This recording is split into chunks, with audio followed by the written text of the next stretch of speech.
King Messiah, make sure you hit that subscribe button. Make sure you leave a comment. Today, we're talking about Tyre Nicholas. Rest in peace. Sending prayers and condolences to his family. So the video that we're showing is one of the first clips that they gave us, the public. Why is it filled with chaos? It makes no sense.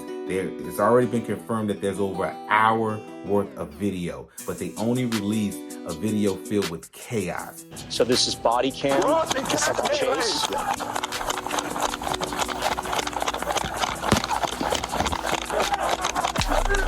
That's the first point we want to point out. Secondly, we're going to show you a video where one of the officers maced himself and he walks away from the actual encounter with Mr. Nicholas. Let's get into that video.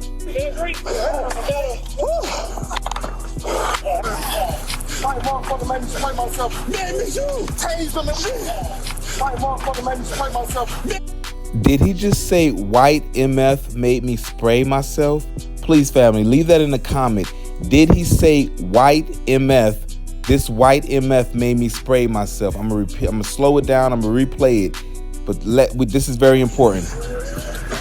You've now seen several officers. I can count at least half a dozen who are on the scene. The initial officers were not in uniform. They were wearing the tactical gear. These other officers.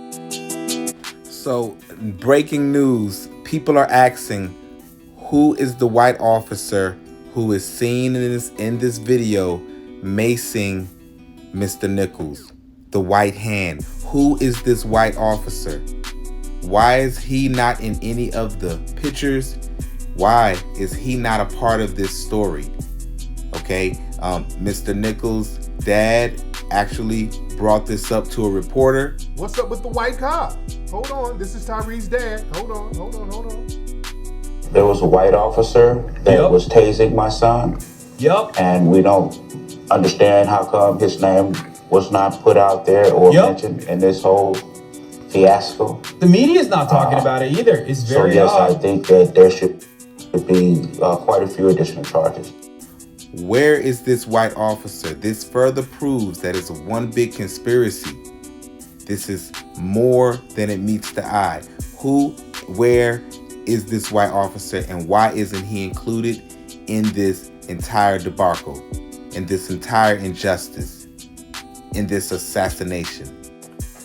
Now, why is this important? Because why would the Memphis Police Department, why would the powers that be decide to release this video where the one officer who maces himself and walks away from a portion of the confrontation, if there was a confrontation, or of the, let's call it what it was, right?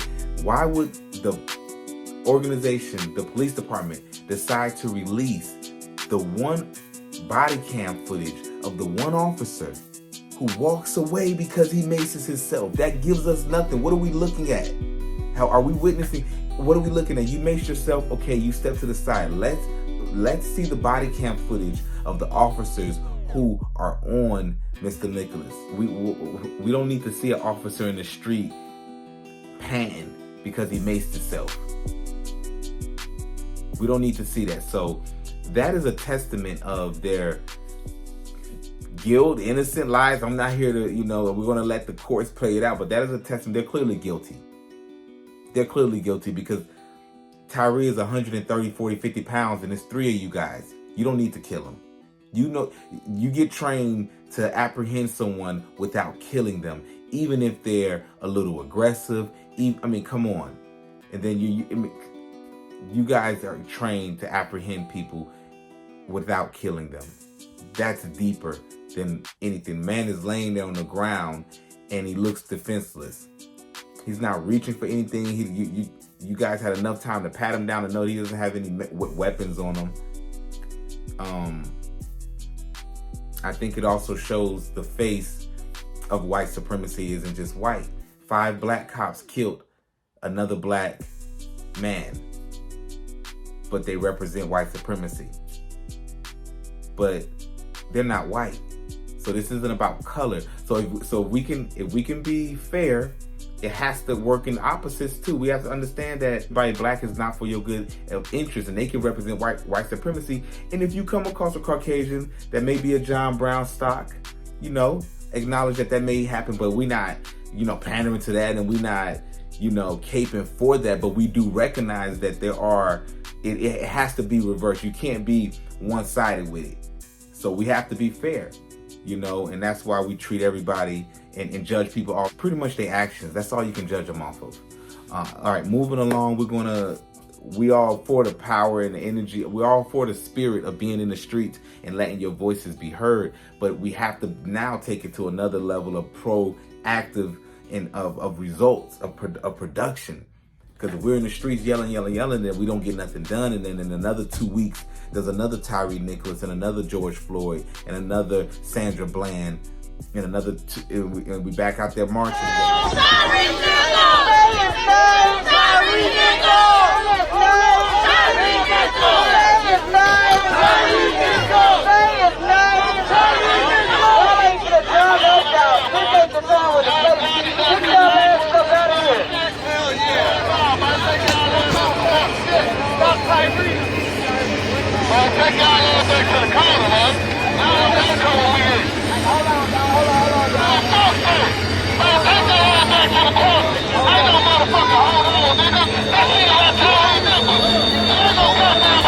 Okay, guys, what you just heard is, I believe there were like some Hebrew Israelites preaching, and the community told them to go to the corner.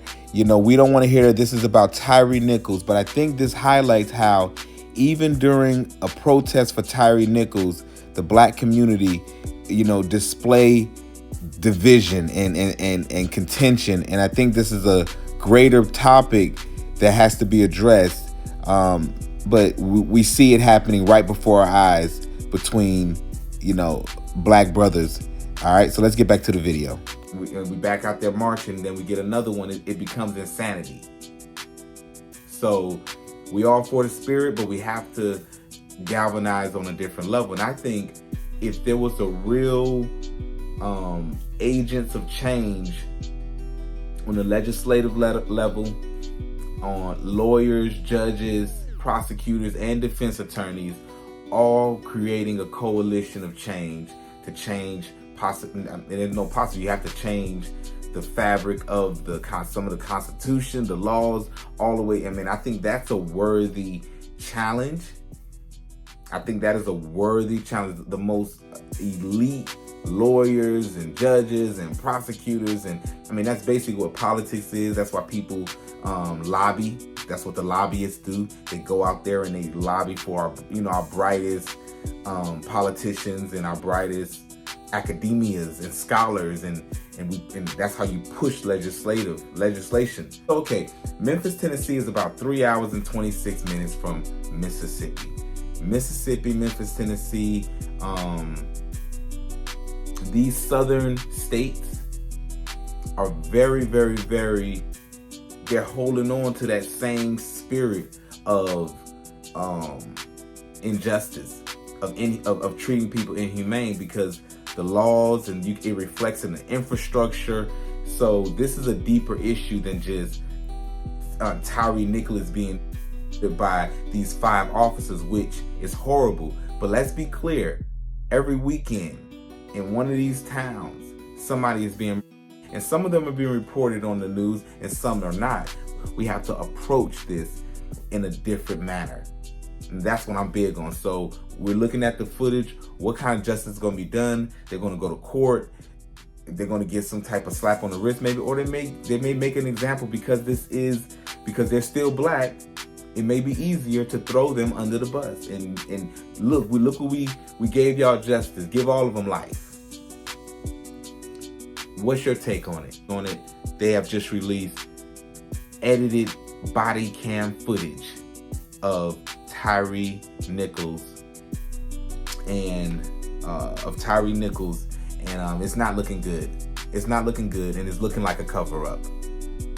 Please release the entire 1 hour footage. Do not edit it. Let us be the judge of what we witnessed with our own eyes. That's what I want to say. What's the use of passing legislation that makes it law that cops have to record every transaction. If you're stopping someone, all cameras have to be on. And then when it's time to release it to us, you say, for your own good, we want to hold off.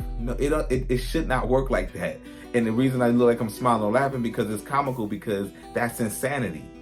How are you going to tell the public something that we voted for that we're not ready, because if we see it, it may cause a bigger riot? It makes no sense. And we sit here and we go along like this is normal. That's what makes it all insanity, because if we're looking at this, we say, okay, this officer just murdered somebody in the street, but now we're going to get the internal such and such to investigate it.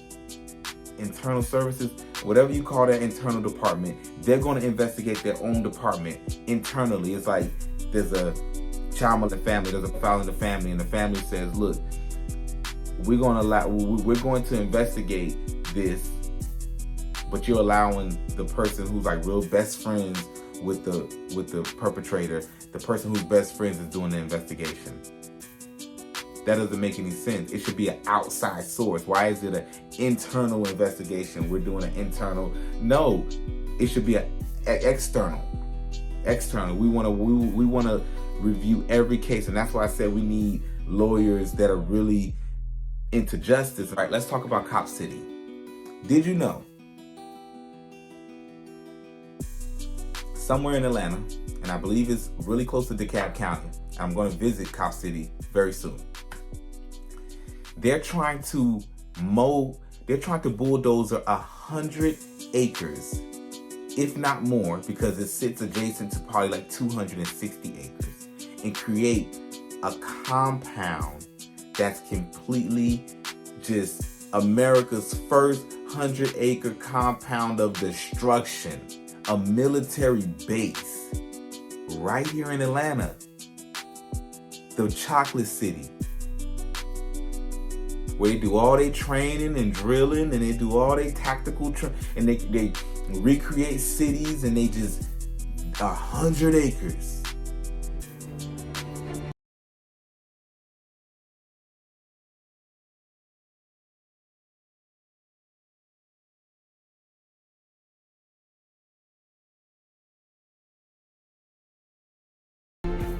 First and foremost, this land, and not just these specific land parcels, but everywhere around us, is stolen indigenous land.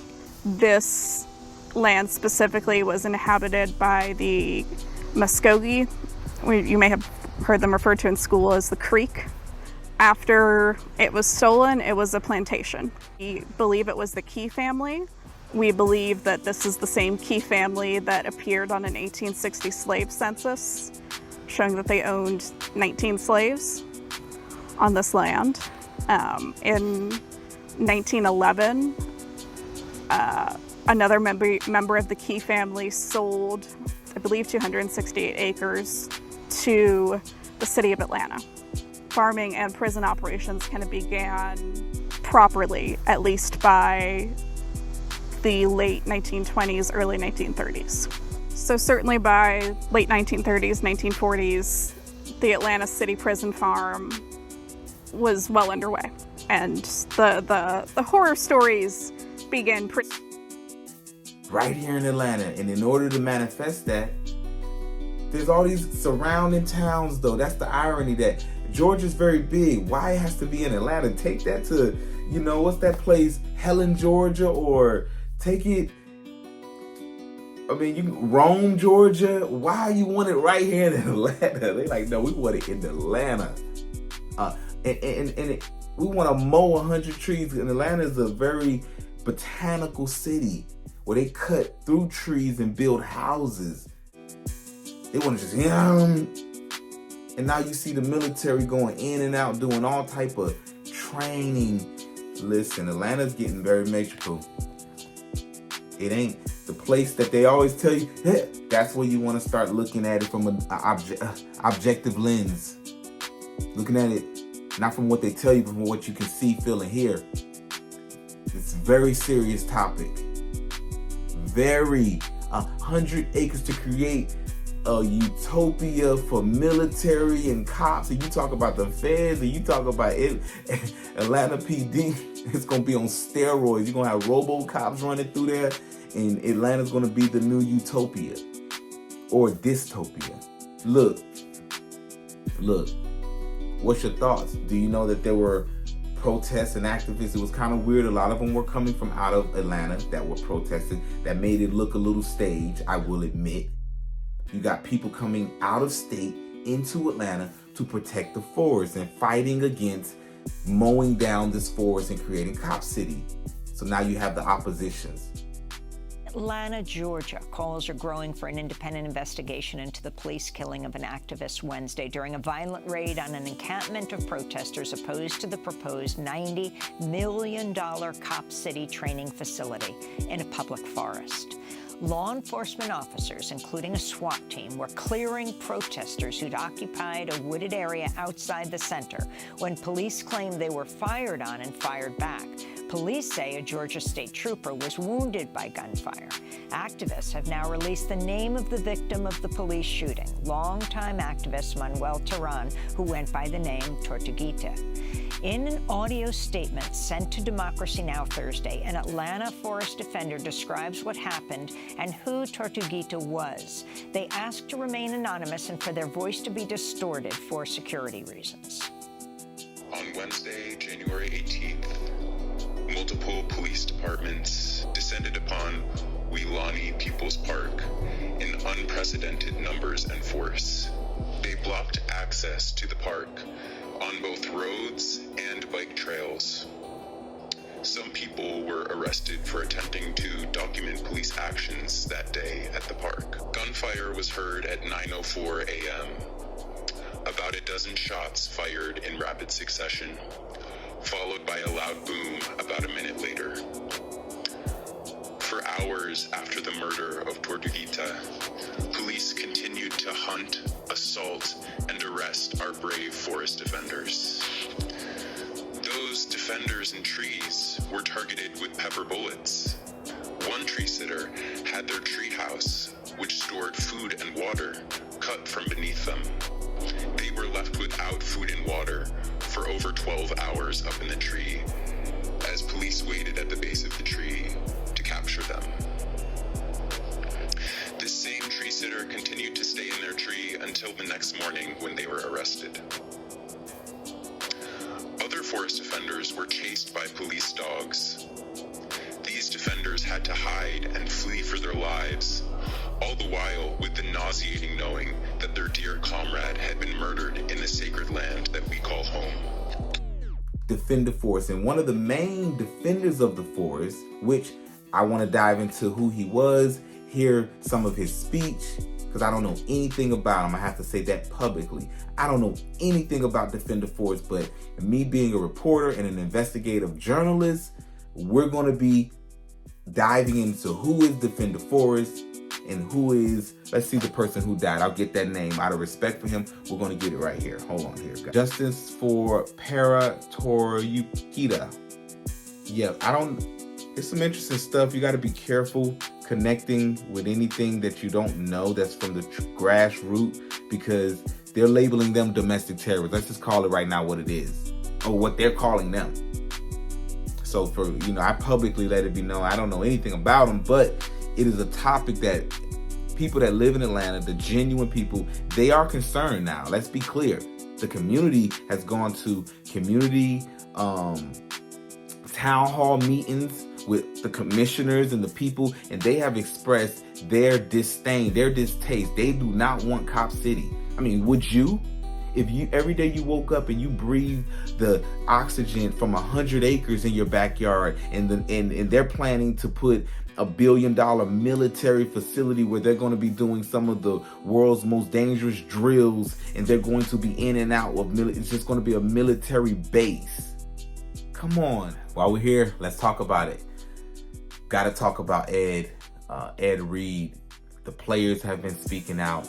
I think it's very sad. It's very disgusting shouting the Board of Trustees has got to go. The BCU students listed out the problems around campus, many sharing videos and pictures that show mold in the dorm's walls and ceilings and on their belongings. I paid thousands of dollars out of my pocket to be here, and it's not taken care of. The first couple months I was here, I literally was sick because of the mold. The protest comes out. It's very sad, it's very disgusting. Bethune-Cookman should be ashamed of themselves. They received $70 million and they didn't even, now they're scrambling to, we're going to be, rebuilding the gym and we're going to be, yeah, of course, because you look like idiots. And also, they're putting $3 million into the stadium locker rooms. They're going to redo the entire stadium locker rooms. So you'll have those two things by August. And you can hold myself and President Drake accountable for that. President Drake said... So you have to build something now. If the spotlight is on you. You receive $70 million, what y'all doing with the money? So now they're running and scrambling to make Ed Reed look like he was just some angry black man. But no, he was really, he put the fire under y'all. Now y'all talking about doing what y'all weren't talking about. And the people know it. So once you got the hearts of the students, Ed Reed won. Ed Reed's a winner. Stood the president's decision. And then he had his teammates stand in solidarity. Concerns included better nutrition, sharing helmets and cleats, more qualified trainers, inadequate locker rooms and showers, and the need for a quality training facility. We wanted to send support and love to Ed Reed and let Ed Reed know that his legacy, his legacy is forever. We give thanks for his legacy and what he is, what the human being that he is in this world. Now listen to this clip of the president of the athletic department scorn the athletes because of their losing record last year, as if their condition is contingent on them winning. Listen to this, please. This is a disgusting act, and it lets us know what kind of man this is. Let's get to that. Said he expects better results from the team and better conduct from each player. You had a 2-9 season last year, and you can't blame it on Coach Sims. What does that have to do with mold? Everybody in this room played a season. I watched you. Every game. So let's be real here. And I want you to be a good student. Let's be real here. School, athletics don't have anything to do with standards of living. Let's be real here. The basic necessities of life, of comfort, of health is not negotiable. It's not contingent on them getting good grades, on them winning football games. That is required. I don't want to see you kicking doors in that I have to repair. I don't want to see you leaving trash on your floor, which ends up being the worst floor in a dormitory or residence hall. I get complaints all the time from other students about my student athletes. We want an excellent group of young men to go out here and excel in life, period. That's what we want. That's the bottom line. Well, if that's what you want, set them up for success and give them comfortable living quarters, give them comfortable showers after they play games. If that's what you want, show them. Don't talk to them like you're a pimp. And since you play athletics as a way for you to do that, then we want you to be good athletes, and we know that what we have today, it ain't working. It's not good enough. The only thing that's not working is you and that staff and everybody that's complacent and ignoring the truth, the students. The only thing that's not working is you. You all need to be fired. You all need to be replaced. And you might have to have some criminal charges, because if you got 70 billion or 69 million, you got 69 million and you guys don't have the proper facilities and you're blaming it on hurricane, it only costs a couple $100,000 to build structures and facilities. I'm over and out. This is King Messiah. Y'all go ahead and subscribe. We are building this platform. Make sure you leave a thumbs up, leave a comment, do the whole thing. Make sure you hit the bell so you can get notified when we release the next video. Over and out. King Messiah. Peace. Thank you for the love.